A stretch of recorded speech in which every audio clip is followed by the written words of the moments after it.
नमस्कार बच्चों। जीओसी की क्लास चल रही थी। जीओसी में हम लोगों ने रेजोनेंस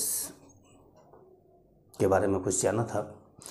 अब हम लोग जानेंगे कि रेजोनेंस की कंडीशन क्या है, कि कब रेजोनेंस होता है, कब नहीं होता है, क्या रेजोनेंस में होता है, क्या नहीं होता है, इन सब के बारे में जानेंगे। तो आप हेडिंग डालिए condition of resonance. Condition of resonance. Condition of resonance में आप पहला पॉइंट लिखेंगे, first point, resonance takes place only in that system. Resonance takes place only in that system where sp2 or sp hybridized members, where sp2 or sp hybridized members are present.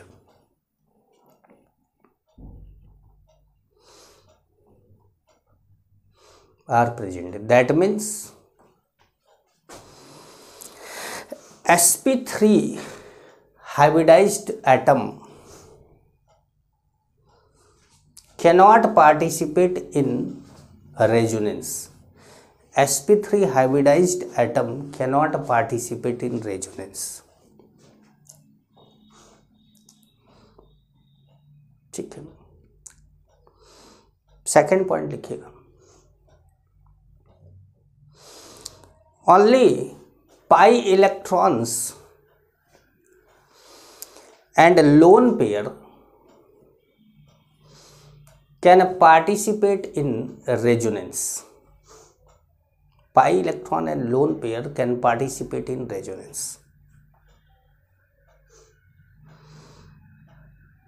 Participate in resonance. Third point लिखिएगा, the pi electron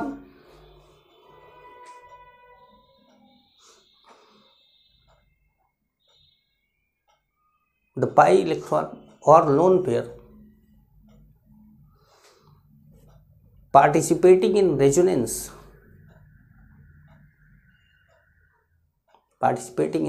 not involved to calculate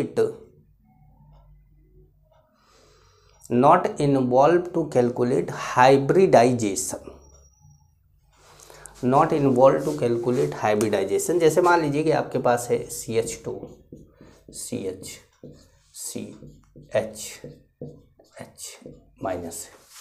तो अब ऐसी condition में क्या होता है कि hybridisation निकालते समय आप 1 2 3 और ये 4 करके इसकी हाइब्रिडाइजेशन sp3 बोल देते हैं, लेकिन ये तो रेजोनेंस में इन्वॉल्व हो रहा है। तो जब ये रेजोनेंस में इन्वॉल्व हो रहा है तो इस नेगेटिव चार्ज को आप हाइब्रिडाइजेशन कैलकुलेट करने के लिए इन्वॉल्व नहीं करेंगे। ठीक है, मतलब इसकी हाइब्रिडाइजेशन क्या होगी, sp2 होगी। जैसे मान लीजिए एक और ले लें, NH2 है, तो NH2 लोन पेयर, तो अब आपको लगेगा कि 3 सिग्मा बॉन्ड एक लोन पेयर, तो इसकी हाइब्रिडाइजेशन sp3 होनी चाहिए, लेकिन नहीं, ऐसा नहीं है। ये लोन पेयर रेजोनेंस में पार्टिसिपेट कर रहा है। तो जब ये लोन पेयर रेजोनेंस में पार्टिसिपेट कर रहा है तो वास्तविकता में ये लोन पेयर है ही नहीं उस नाइट्रोजन पर, ये तो घूम रहा है। तो घूम रहा है इसलिए इस नाइट्रोजन की हाइब्रिडाइजेशन भी क्या होगी, sp2 होगी, ना कि sp3। ठीक है, तो यही बात बोली गई है कि जो लोन पेयर या नेगेटिव चार्ज, मतलब पाई इलेक्ट्रॉन सीधे बोल दिया है, हाइब्रिडाइजेशन में पार्टिसिपेट करेगा, मतलब रेजोनेंस में पार्टिसिपेट करेगा, वो हाइब्रिडाइजेशन को कैलकुलेट करने में इन्वॉल्व नहीं होगा। ठीक है, नेक्स्ट पॉइंट लिखेगा, इन ऑल RS मतलब resonating structure, in all RS position of each atom, in all RS position of each atom must be same. Position of each atom must be same. मतलब कोई आप resonating structure बना रहे तो केवल घूमेगा कौन, इलेक्ट्रॉन। घूमेगा कौन एक जगह से दूसरी जगह, इलेक्ट्रॉन। ऐसा नहीं होगा कि आपने जो है ऐसे बना दिया और यहाँ से हाइड्रोजन तोड़ के यहाँ लगा दिया। आपको जानकारी के लिए बता दूं कि ये रेजोनेंस नहीं है, ये टॉटोमेरिज्म है। ठीक है, तो ये क्या नहीं है, नॉट रेजोनेंस, ये रेजोनेंस नहीं है। तो जब ये रेजोनेंस नहीं है तो ये दोनों आरएस भी नहीं है। ठीक है, तो जितने भी आरएस हैं उनकी पोजीशन क्या होनी चाहिए, मतलब जितने भी आरएस हैं उसमें सभी एटम की पोजीशन सेम होनी चाहिए। जैसे यहाँ पर 3 हाइड्रोजन है तो अगले आरएस में भी इस जगह पर अगले आरएस में भी इस जगह पर 3 हाइड्रोजन ही रहेंगे, जबकि हम नेक्स्ट आरएस बनाना चाह रहे थे तो उसमें 2 हाइड्रोजन कर दिए। तो ये आरएस नहीं है क्योंकि एटम की पोजीशन बदल गई है। ठीक है, अच्छा, total number of charge in all RS must be same. Total charge number मत बोली, total charge in all RS must be same. Total charge क्या होना चाहिए, सेम होना चाहिए in all RS must be same.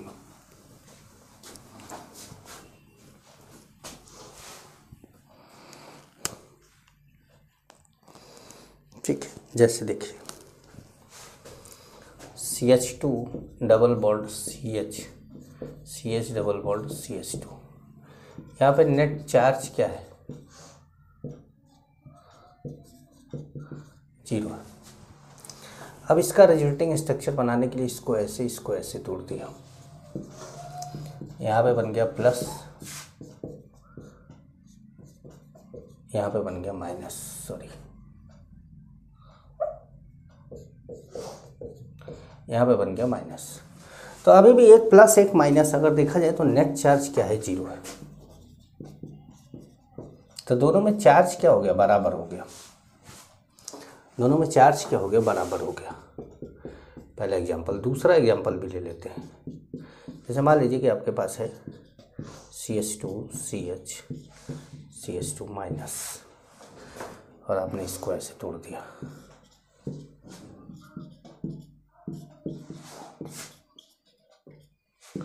तो यहाँ पे नेट चार्ज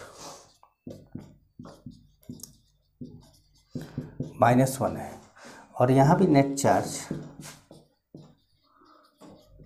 -1 है। तो नेट चार्ज -1 है, तो इसका मतलब है कि ये रेजोनेटिंग स्ट्रक्चर है, एक दूसरे के रेजोनेटिंग स्ट्रक्चर है। ठीक है,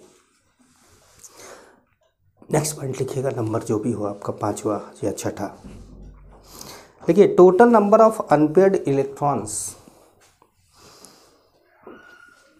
total number of unpaired electrons in each RS must be same. Total number of unpaired electrons in each RS must be same.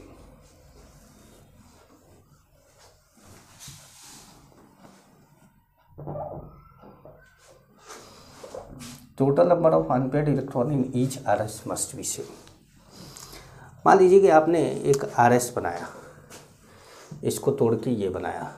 हो सकता है कि आप कहें कि सर हम पॉजिटिव नेगेटिव नहीं तोड़ के फ्री रेडिकल में तोड़ दें, तो आपने फ्री रेडिकल में तोड़ दिया इसको और आपने बना दिया CH2 CH CH CH2। तो अनपेयर्ड इलेक्ट्रॉन यहाँ पर कितना है,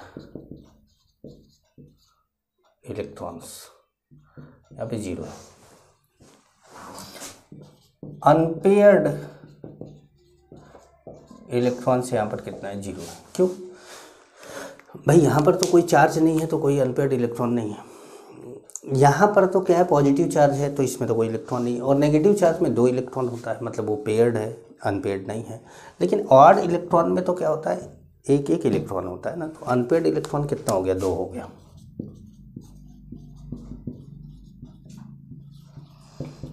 गया। तो अगर आप देखा जाए तो इससे ये जो बनाया गया है, तो इसमें अनपेयर्ड इलेक्ट्रॉन 2 है और इसमें अनपेयर्ड इलेक्ट्रॉन 0 है। इसका मतलब ये वाला इसका आरएस नहीं है, ये क्या नहीं है, नॉट आरएस। ये आर एस नहीं है, क्योंकि इसमें अनपेड इलेक्ट्रॉन चेंज हो गया भाई, उसमें जीरो था, उसमें जीरो था, इसमें भी जीरो होना चाहिए। अगर ऐसा होता है तो ये आर एस होगा, वरना नहीं होगा। ठीक है, समझ पा रहे हैं? अगला पॉइंट लिखेगा, जो भी छठा सातवां पॉइंट हो आपका, लिखिएगा लाइक और अनलाइक चार्जेस, लाइक और unlike charges at adjacent carbon, at adjacent carbon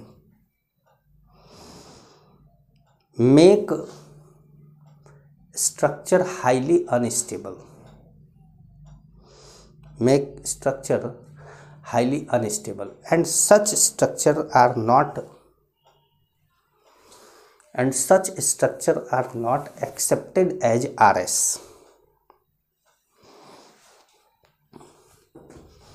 are not accepted as RS because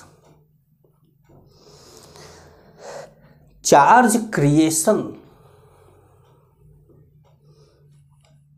और चार्ज सेपरेशन रिक्वायर्स एनर्जी।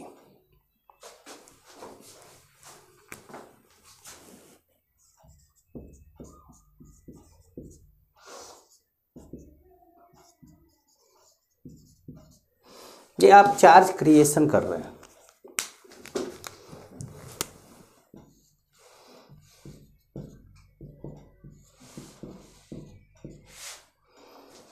जहाँ charge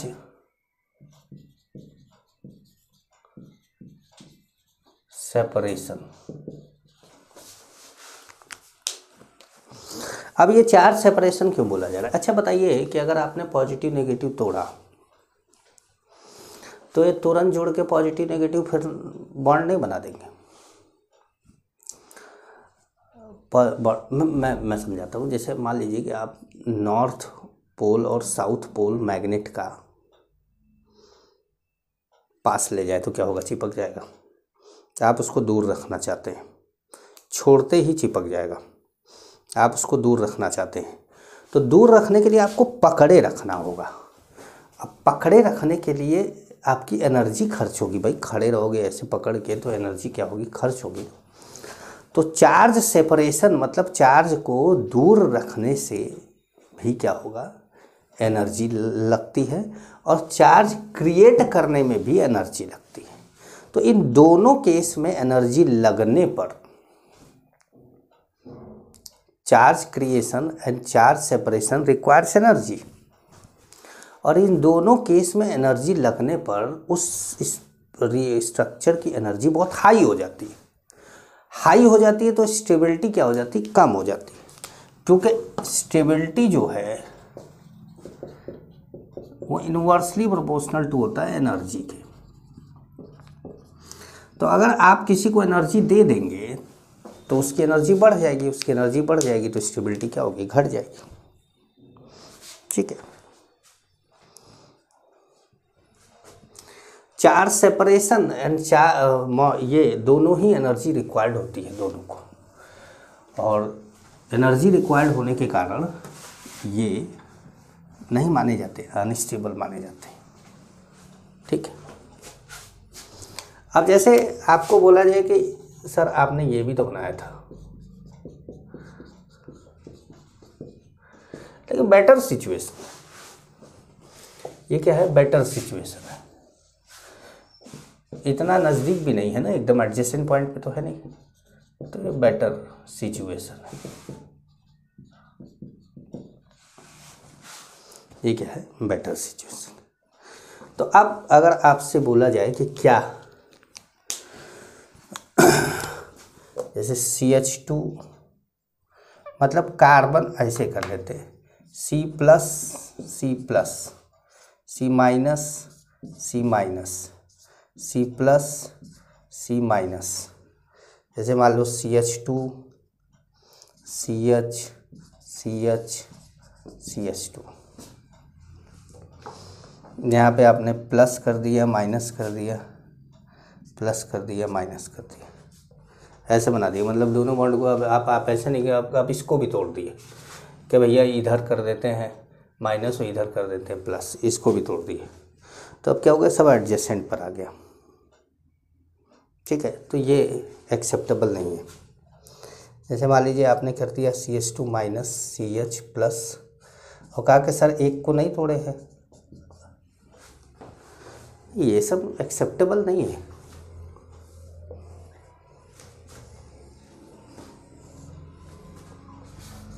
not acceptable,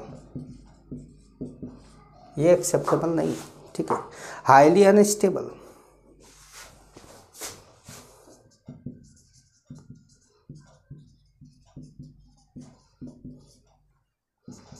not considered as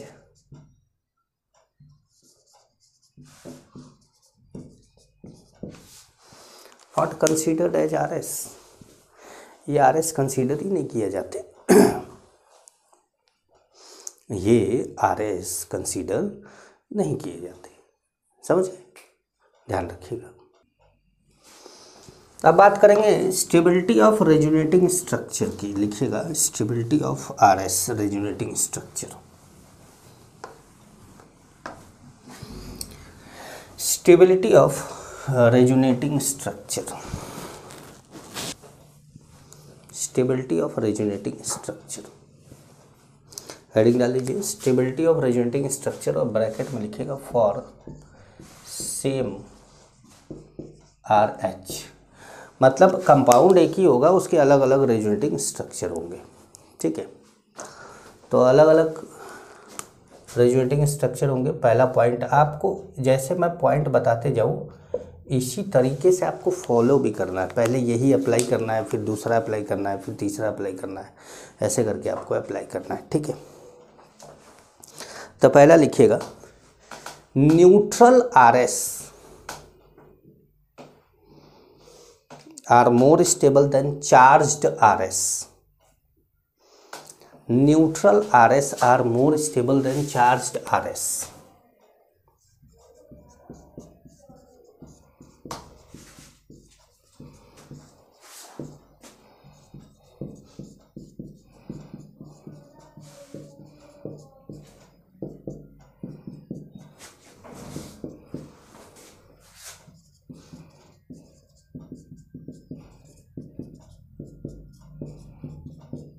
neutral RS are more stable than charged RS। Neutral RS ज़्यादा stable है किससे, charged RS से ज़्यादा stable है। ठीक है, सेकंड पॉइंट लिखिएगा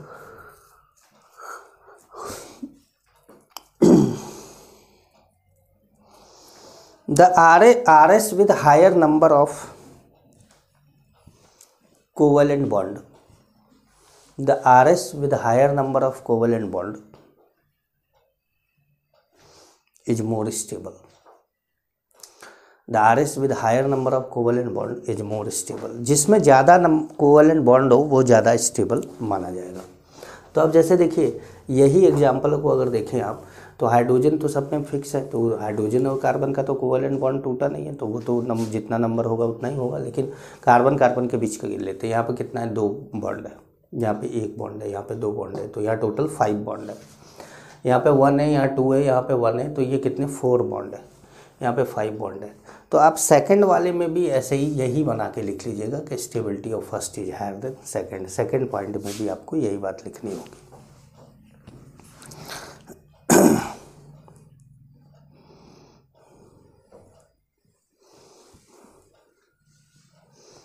ठीक है,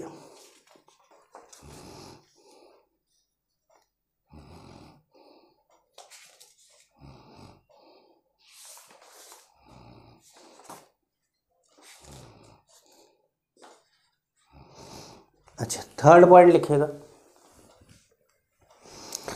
the RS in which all atom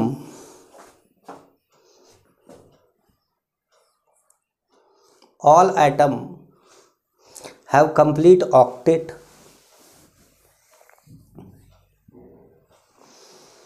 the RS in which all atom have complete octet is more stable. ऐसा RS जिसमें सभी एटम के ऑक्टेट कंप्लीट हो वो ज़्यादा स्टेबल होगा, इज मोर स्टेबल। ब्रैकेट में आप लिख सकते हैं hydrogen should be in duplet, DUPLET, duplet. Hydrogen duplet में रहता है, हाइड्रोजन ऐसे भी टूटता नहीं। तो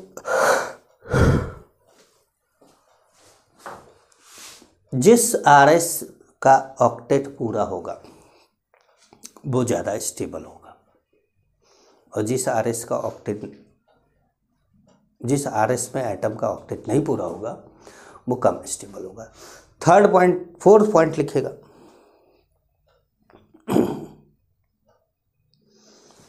इन चार्ज्ड RS, चार्ज RS का मतलब ऐसा RS जिसके ऊपर चार्ज हो। In charged RS negative charge should be comes on, negative charge should be comes on more electronegative atom, negative charge should be comes on more electronegative atom, and positive charge should be comes on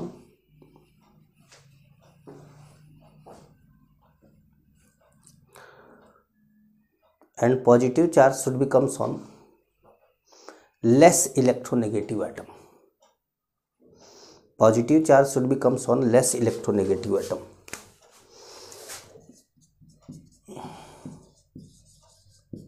ये ध्यान रखिएगा।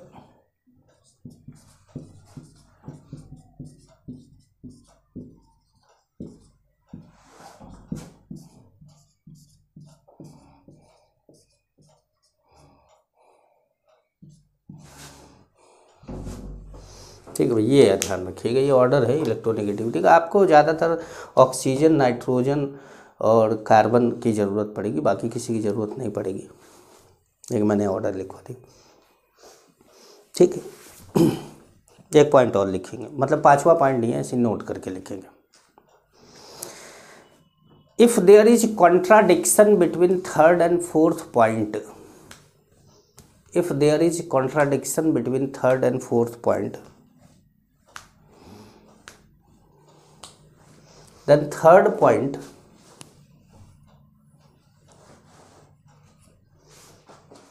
will preferred, then third point will preferred। कैसे भाई, आइए समझते हैं।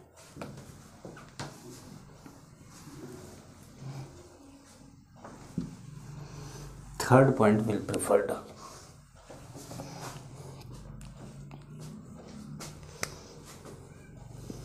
जैसे मान लीजिए आपके पास है NH2 है, CH, OH,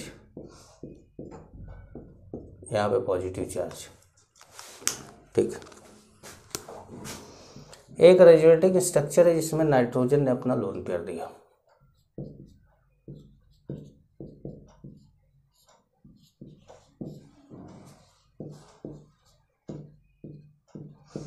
और एक रेजोनेटिंग स्ट्रक्चर है इसमें ऑक्सीजन ने अपना लोन पेयर दिया है।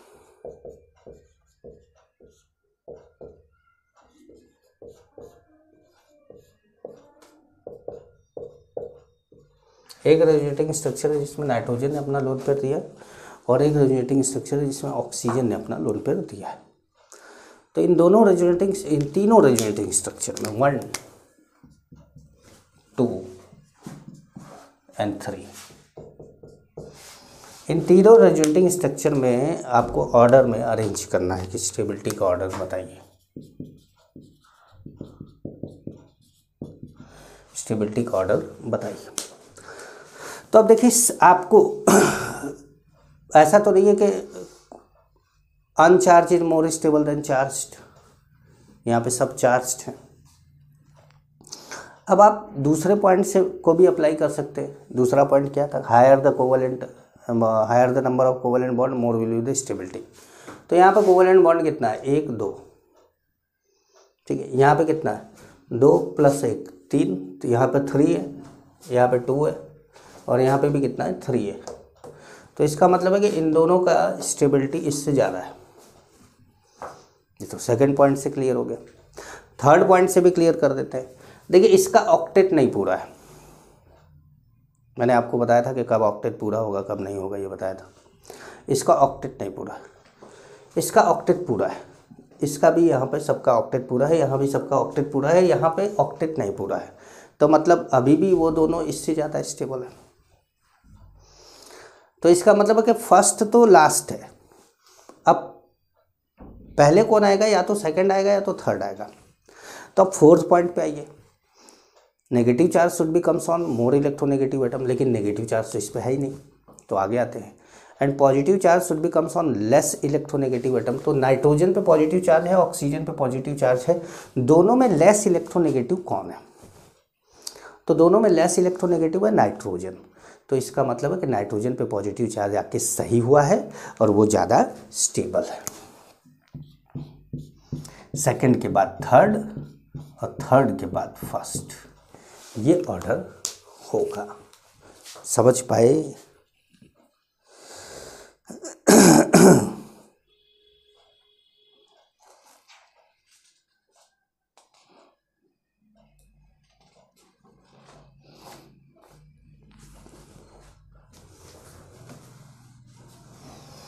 ये चौथा पॉइंट था। पांचवा पॉइंट लिखिएगा।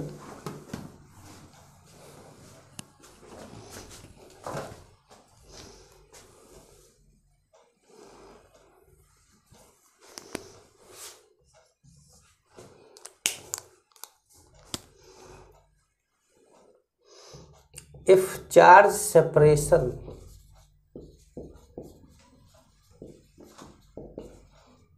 is less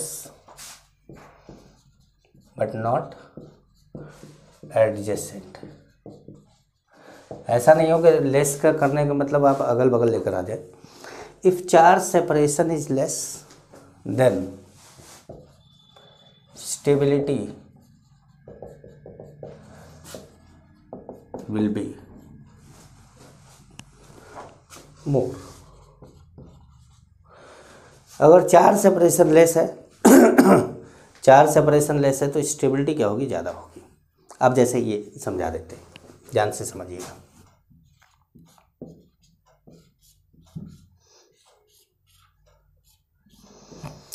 आपके पास ये कंपाउंड है जिसका नाम फिनॉल है और ये रेजोनेटिंग स्ट्रक्चर बनाना हमने स्टार्ट किया। बहुत से बच्चों को रेजोनेटिंग स्ट्रक्चर नहीं बनाना आता है। मैंने बहुत बेसिक से बताया है। रेजोनेटिंग स्ट्रक्चर अगर सीखना चाहेंगे तो सीख जाएंगे, और अगर नहीं सीख पाएंगे तो प्रैक्टिस करेंगे आप, प्रैक्टिस कर करके आप सीखेंगे। क्योंकि देखिए जब कई बच्चा ऐसा होता है कि वो रेजोनेटिंग स्ट्रक्चर बना बना के टीचर को भेज देता है कि सर एक बार चेक कर लीजिए कि सही है कि नहीं है, ठीक है। अच्छा, कई बच्चे ऐसे होते हैं कि शर्मीले टाइप के होते हैं कि वो उनको लगता है कि सर खूंखार हैं, वो सर खा जाएंगे हमको, तो वो खूंखार वाले कभी कुछ कर नहीं पाते हैं। भाई देखिए, डांटने से डर लगता है आपको, जिस लोहे को पीटा जाता है ना वही लोहा अच्छे आकार बनाता है, और जिसको पीटा नहीं जाता है ना वो ऐसे ही जंग लगता है उसको।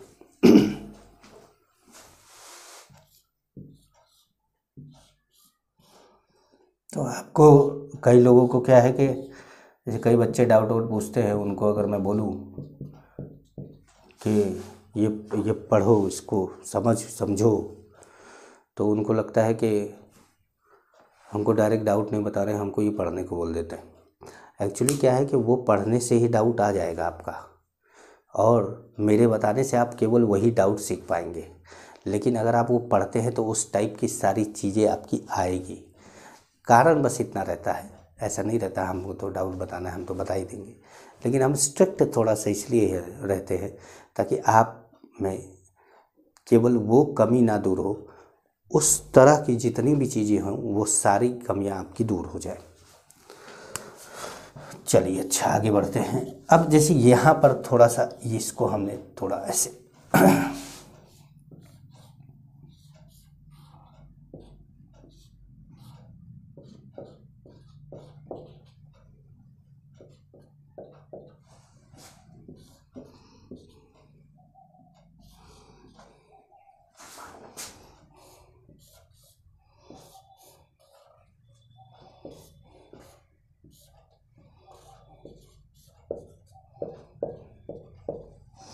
ठीक है भाई। अब जैसे मैंने बोल दिया कि ये 1 है, ये 2 है, ये 3 है, ये 4 है और ये 5 है। 5 रेजोनेटिंग स्ट्रक्चर है और 5 RS है और हमको स्टेबिलिटी बतानी है। तो हम सबसे पहले बात करेंगे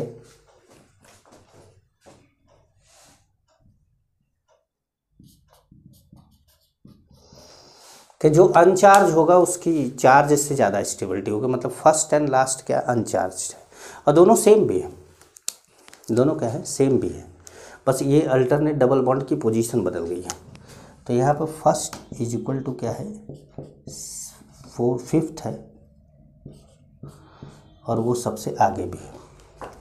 ठीक है, अब बोलोगे if charge separation is less than stability will be more. तो अब देखिए पॉजिटिव और नेगेटिव के बीच में यहाँ पे दूरी कम है, एडजेसेंट भी नहीं है, ऐसा नहीं कि एडजेसेंट है, एडजेसेंट ही। तो पॉजिटिव और नेगेटिव के बीच में दूरी कम है और यहाँ पे पॉजिटिव नेगेटिव के बीच में दूरी क्या है ज़्यादा है। मतलब 1 2 3 फर्स्ट एंड थर्ड एटम पे पॉजिटिव नेगेटिव है, यहाँ पे 1 2 3 4 5 फर्स्ट एंड 5 पे पॉजिटिव नेगेटिव है। तो सेकंड जो है ज़्यादा स्टेबल हुआ। अच्छा सेकंड इसमें देखिए 1 2 3 मतलब क्या है सेकंड एंड फोर्थ क्या है सेम है।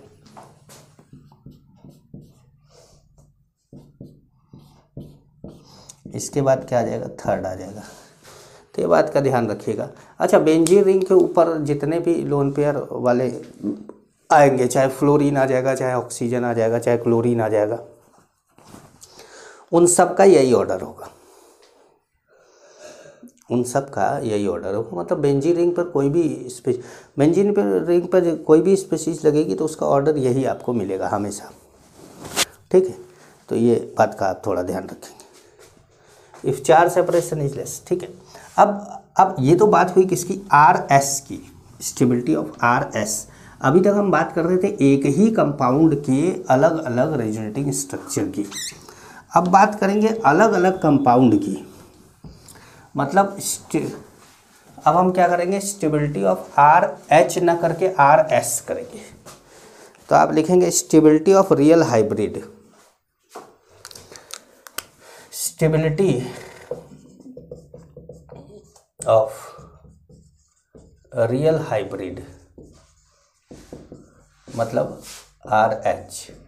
अब स्टेबिलिटी ऑफ रियल हाइब्रिड में क्या होगा, कंपेयरिंग टू डिफरेंट सिस्टम या compound, comparing to different compound, दो डिफरेंट कंपाउंड को आप कंपेयर कर रहे हैं, दो डिफरेंट कंपाउंड को आप कंपेयर कर रहे हैं। ठीक है,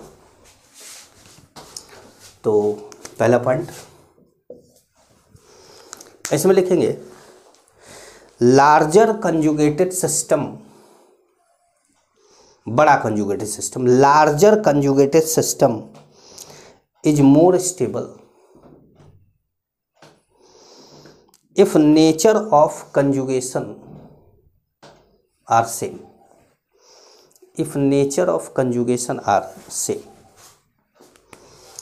मतलब आपके पास है CH2 double bond CH CH2 plus ये A है और B दूसरा कंपाउंड है हमारे पास CH2 CH CH CH CH2 plus. ठीक है, अब दोनों अब अलग अलग कंपाउंड हो गए ना, तो दोनों का RS तो अलग अलग, इसका RS अलग चलेगा, इसका RS अलग चलेगा, तो ये दोनों तो सेम तो है नहीं। अब तो ये दोनों अलग अलग RH बनाएंगे। तो बोला गया कि लार्जर कंजुगेटेड सिस्टम, ये देखिए बड़ा कंजुगेटेड सिस्टम है, positive pi bond single bond pi bond, थोड़ा बड़ा कंजुगेटेड, यहाँ पे positive single bond pi bond खत्म हो गया। तो कंजुगेटेड सिस्टम ये बड़ा है तो ये ज़्यादा स्टेबल है। अब इसमें एक टर्म बोला गया if nature of conjugation are same. तो ये नेचर ऑफ कंजुगेशन का क्या मतलब है? नेचर ऑफ कंजुगेशन का मतलब है कि आप कंपेयर करते हुए समय एक बात का ध्यान जरूर रखिएगा कि जैसे यहाँ पॉजिटिव चार्ज और पाई बॉन्ड के बीच में कंजुगेशन है, तो जिससे कंपेयर कर रहे हैं उसमें भी positive charge and pi bond के बीच में ही कंजुगेशन हो, positive charge and pi bond के बीच में ही कंजुगेशन हो। अगर आप positive charge and pi bond के बीच में कंजुगेशन देख रहे हैं और पॉजिटिव चार्ज कार्बन पे है, तो वहाँ पर भी जब दूसरे वाले में भी आप कंपेयर कर रहे हैं तो पॉजिटिव चार्ज और पाई बॉन्ड के बीच में कंजुगेशन है और पॉजिटिव चार्ज कार्बन पे ही है। ऐसा ना हो कि उसमें नाइट्रोजन पे हो और इसमें कार्बन पे हो। ये बात का ध्यान रखना है कि नेचर ऑफ कंजुगेशन सेम होगा, बस कंजुगेशन का साइज बढ़ा देना, पहला पॉइंट। दूसरा पॉइंट, हाँ, तो ए स्टेबिलिटी यहाँ पर क्या हो जाएगा, स्टेबिलिटी हो जाएगा बी का ज़्यादा होगा किससे, ए से। बी का ज़्यादा होगा किससे, ए से। सेकंड पॉइंट आपको लिखना है, सेकंड पॉइंट लिखना है, cyclic conjugated system, cyclic conjugated system bracket में लिखेगा if aromatic, cyclic conjugated system bracket में लिखेगा इफ एरोमेटिक, ब्रैकेट क्लोज करेगा, is more stable than open chain system, then open chain system, then open chain system, इसमें भी आगे लिखना है कॉमा करके, if nature of conjugation are same, if nature of conjugation are same, अगर conjugation का nature same है तो इस दूसरे पॉइंट में हमारा जो है एक बेंजीन है और इधर CH2 double bond CH, CH double bond CH, CH double bond CH2, ये हमारा B हो गया और ये हमारा A हो गया। तो अब स्टेबिलिटी जो होगी वो A की ज़्यादा होगी B से। अच्छा, आप बोलेंगे सर अभी एरोमेटिक हमको खोजना नहीं है, तो अगर आपको नहीं खोजना है तो आप पॉइंट खाली लिख लीजिए। अभी आपको एरोमेटिसिटी मैंने बताया ही नहीं, लेकिन हम क्योंकि ओरिजिनेटिंग स्ट्रक्चर बनाते समय ये पॉइंट की ज़रूरत है तो ये पॉइंट जानना पड़ेगा। फिर हम एरोमेटिसिटी पढ़ने के बाद इस पॉइंट को ला पाएंगे कि नहीं ला पाएंगे, भूल जाएंगे कि क्या पता, तो यहाँ लिखना ज़रूरी है।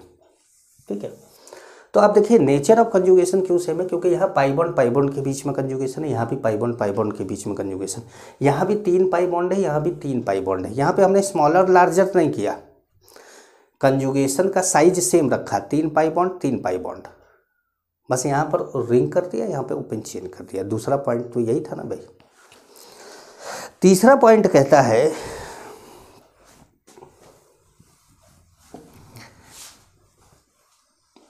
तीसरा पॉइंट कहता है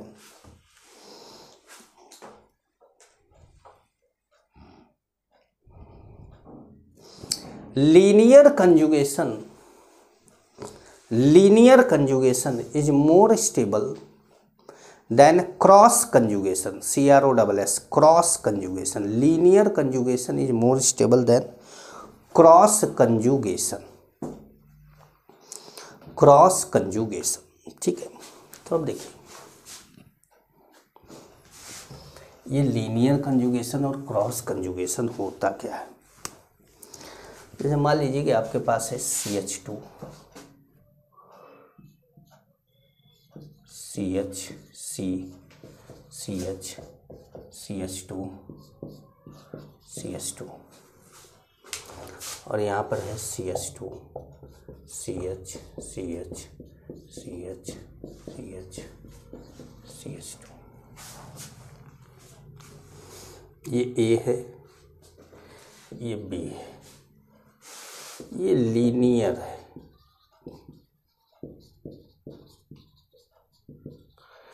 और ये क्रॉस कंजुगेशन है।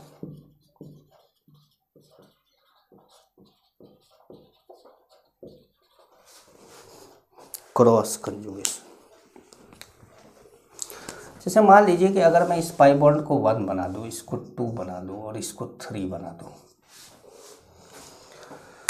तो यहाँ पर आप देखेंगे कि 1 2 मतलब यहाँ से चल के सीधे यहाँ पहुँच नहीं पाएंगे आप कंजुगेशन के रास्ते। देखिए जैसे मान लीजिए इस बॉन्ड को आपने तोड़ा, यहाँ पर आया नेगेटिव, तो यहाँ पर क्या लाना है पॉजिटिव, तो इस बॉन्ड को आप इधर तोड़ देंगे, तो अब ये इधर घूम गया, उधर नहीं गया। ठीक है, वैसे ही ये ऐसे, ये ऐसे जा सकता है, ऐसे जा सकता है, लेकिन सीधा नहीं जा सकता। तो इसको बोला जाता है क्रॉस कंजुगेशन। मतलब इसके साथ इसका कंजुगेशन है, इसके साथ इसका कंजुगेशन है, पर इसका इसका आपस में कंजुगेशन नहीं है। पर यहाँ देखिए, इसका इसके साथ कंजुगेशन, इसका इसके साथ कंजुगेशन, ये लाइन से चला जा रहा है सीधे, इस जगह से इस जगह पर किनारे पर आप पहुंच जाएंगे। लेकिन यहाँ इससे आप इस जगह से इस जगह नहीं पहुंचेंगे। पहुंचाने के लिए आपको तोड़ना पड़ेगा, मतलब रिवर्स जाना पड़ेगा।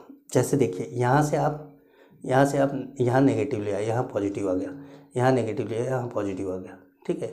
यहाँ नेगेटिव ले आए, यहाँ पॉजिटिव आ गया, तो ये नेगेटिव पॉजिटिव ने बॉन्ड बना दिया, ठीक है। अब ये नेगेटिव पॉजिटिव ने बॉन्ड बना दिया, तो अब ये इसके आगे जाएगा, अब ये इसके आगे जाएगा। तो मतलब पहले ये इन्वॉल्व हो जाता है, तब वो आगे जाता है। तो ये क्रॉस कंजुगेशन और लीनियर कंजुगेशन को अगर आपको नहीं समझ में आ रहा है, स्टेटमेंट में लिखना है, तो आप ये बात लिख सकते हैं। पहले तो आप ये बना लीजिएगा,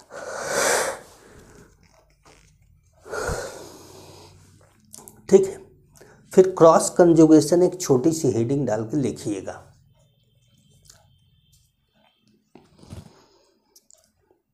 इसमें लिखिए, when two groups are separately in conjugation,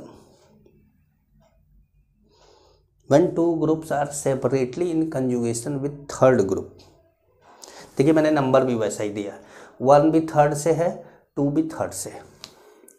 when two groups are separately in conjugation with third group but not in conjugation with each other, first and second आपस में कंजुगेशन में नहीं है, क्योंकि बीच में 2 सिग्मा बॉन्ड का गैप है। but not in conjugation with each other, then this condition is known as cross conjugation।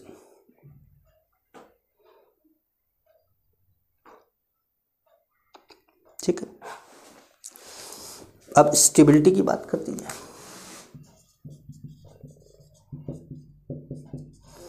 तो स्टेबिलिटी ए का ज़्यादा होगा किससे, बी से, क्योंकि ए लीनियर है और बी कैसा है, क्रॉस कंजुगेशन।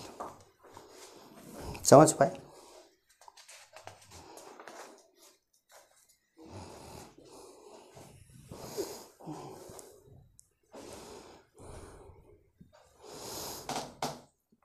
ठीक है।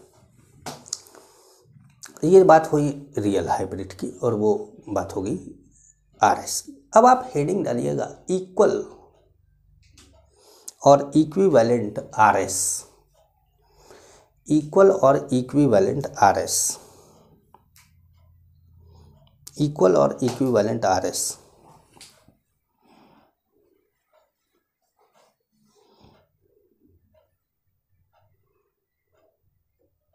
ठीक है, इसमें एक पॉइंट लिखिएगा।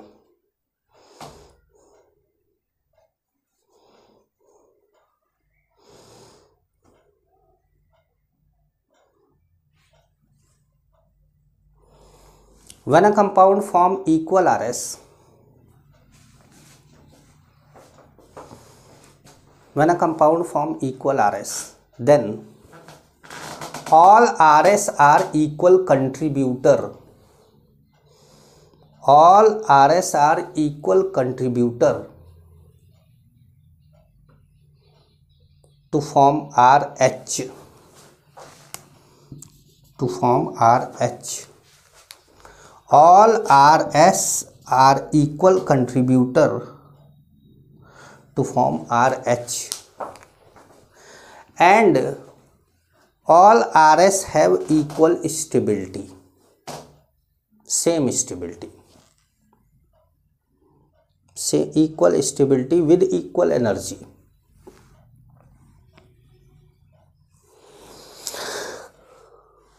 नेक्स्ट पॉइंट लिखिएगा, in equal RS,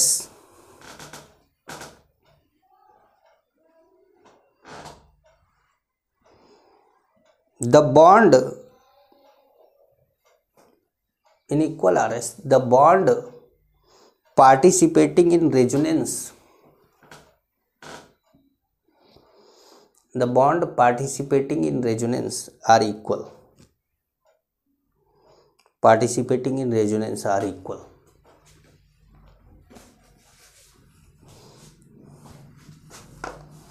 participating in resonance are equal. ठीक है, जैसे एग्जाम्पल लिया जाए, बेंजीन आपने ले लिया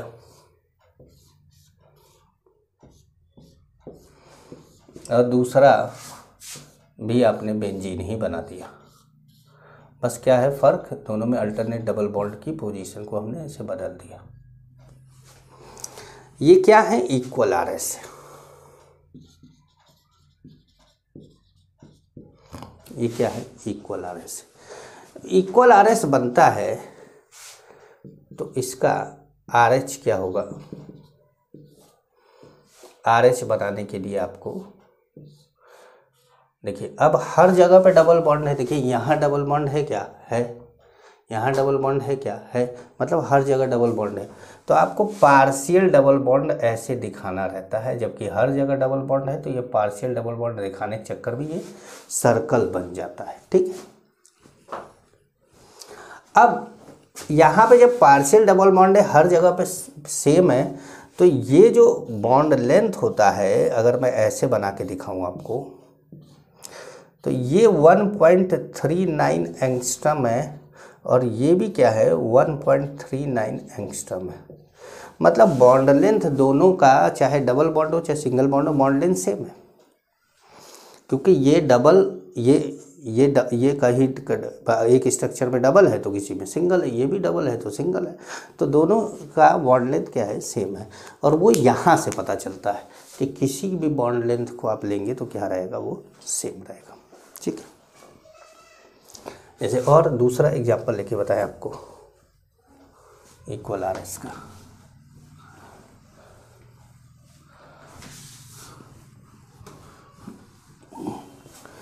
हाँ, इक्वल आर एस में अगर कोई चार्ज है तो वो चार्ज इक्वली सभी आर एस पे डिवाइड हो जाता है। जैसे मान लीजिए कि दूसरा एग्जांपल हमने लिया H C double bond O O minus, और इसका हमने आर एस बनाया। जब तक आर एस बनाएंगे नहीं तब तक ये नहीं पता चलेगा कि ये इक्वल था या नहीं था। भाई इस बॉन्ड को इधर तोड़ा तो यहाँ नेगेटिव है, यहाँ पॉजिटिव है, ये पॉजिटिव नेगेटिव बॉन्ड बना लिया। तो अब देखिए ऐसा लग रहा है कि इसको ऐसे घुमा दिया, ये बन गया, तो ये क्या है, इक्वल आर एस है। तो इक्वल आर एस है। तो ऐसे केस में जब हम आर एच बनाते हैं तो आपका जो है एच सी ओ ओ, ये भी डॉटेड डॉटेड, ये भी डॉटेड डॉटेड, ये माइनस हाफ, ये माइनस हाफ। मैंने बोला चार्ज इक्वली डिवाइड कर देते हैं, दोनों ऑक्सीजन पे चार्ज जा रहा है तो दोनों ऑक्सीजन पे इक्वली डिवाइड कर दिया। ठीक है, तो इसको बोला गया इक्वल आर एस। जैसे मान लीजिए कि तीसरा है CO3 2 माइनस, तो यहाँ पर अगर आप देखें तो यहाँ पर कोई भी दो ऑक्सीजन पर, जैसे यहाँ कर दिया तो एक बार यहाँ कर दीजिए, एक बार यहाँ कर दीजिए, कोई भी दो ऑक्सीजन पर आप नेगेटिव डालते जाइए।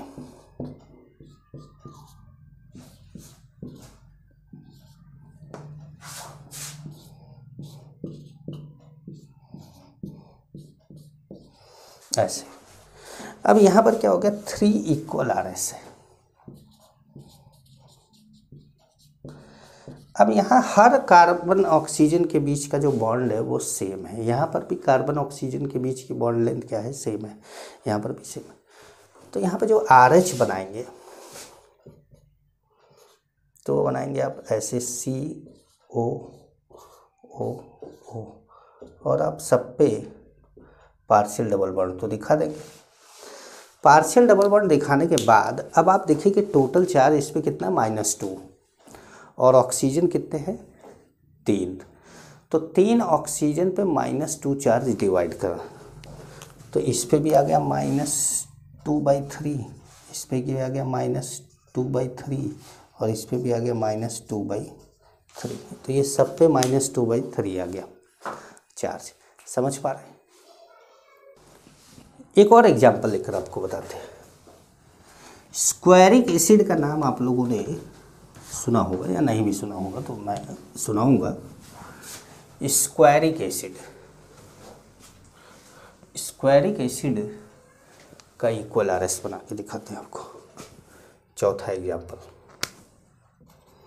स्क्वायरिक एसिड नहीं है, डाई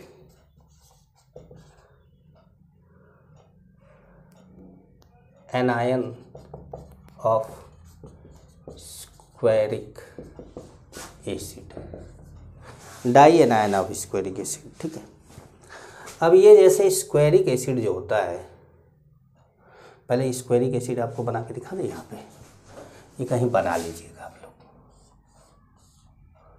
ठीक है, ये बना लीजिएगा।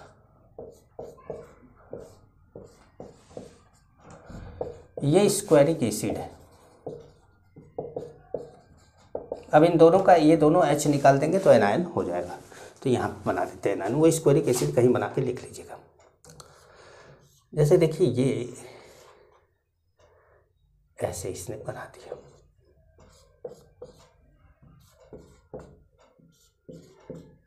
ये ध्यान से समझिएगा।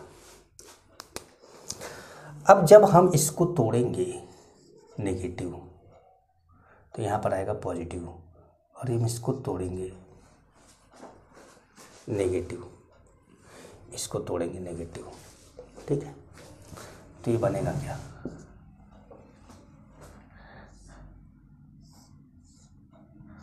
ध्यान से देखिएगा। यहाँ नेगेटिव आ गया, यहाँ नेगेटिव पहले से ही था। ठीक है भाई, इन दोनों के बीच में क्या बन गया, ये नेगेटिव और ये पॉजिटिव के बीच में बॉन्ड बन गया। यहाँ पर क्या है, पॉजिटिव और पॉजिटिव नेगेटिव के बीच में बॉन्ड बन गया। यहाँ पर क्या आया, बॉन्ड बन गया। ठीक है, तो अब आप आगे बढ़ेंगे। अब जैसे आपने इसको तोड़ा, ऐसे चलते जाइए, ऐसे चलते जाइए। ठीक है, आपने इसको तोड़ा तो ये बन गया ऐसे। तो अब देखिएगा कहाँ कहाँ कौन कौन गया, कौन कौन कहाँ कहाँ गया, बस ध्यान रखना है। यहाँ नेगेटिव आ गया,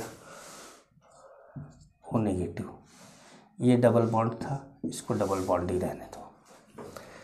ये नेगेटिव और ये पॉजिटिव मिलके बॉन्ड बना लिए, बॉन्ड बना लेने दो। ये पॉजिटिव और ये नेगेटिव मिलके बॉन्ड बना लिए, बॉन्ड बना लेने दो। यहाँ पर क्या है, ओ नेगेटिव है, ये रहने दो ओ नेगेटिव। ठीक है, यहाँ चले, फिर यहाँ से तोड़ा, अब यहाँ से तोड़ेंगे इसको।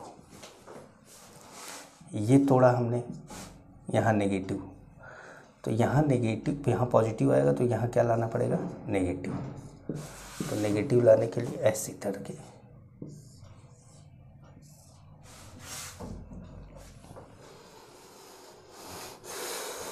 ये हो गया डबल बॉन्ड।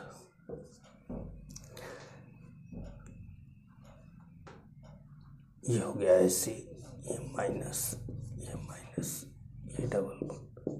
ठीक, तो आप देख रहे होंगे कि ये जो स्ट्रक्चर है, ये डबल बॉन्ड पहले यहाँ था, मतलब दो सी डबल बॉन्ड हो, पहले इस एच पे था, फिर इस एच पे आया, फिर इस एच पे आया, तो फिर इस एच पे आया, चारों एच पे आ गया। 1 2 3 4, तो इस तरीके से ये इक्वल आर एस है। तो क्या है, 4 इक्वल आर एस।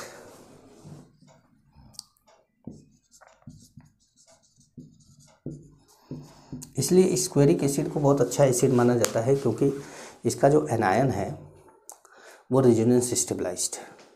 ठीक है, and all carbon oxygen bond and carbon bonds are equal. ये लिख लीजिएगा, कार्बन ऑक्सीजन कार्बन के बराबर नहीं है, कार्बन एक कार्बन, जैसे ये कार्बन इस कार्बन के बराबर है। All carbon bonds are equal in length, ऐसे लिख लो। All carbon bonds are equal in length. Squarate ion की बात कर रहे हैं। All carbon bonds are equal in length. अगला पॉइंट लिखिएगा, all carbon oxygen bonds are equal in length. ठीक है, तो अब यहाँ तक बात करी हमने रेजोनेंस को समझने की। अब हम बात करेंगे रेजोनेटिंग इफेक्ट की, कि रेजोनेटिंग इफेक्ट क्या होता है।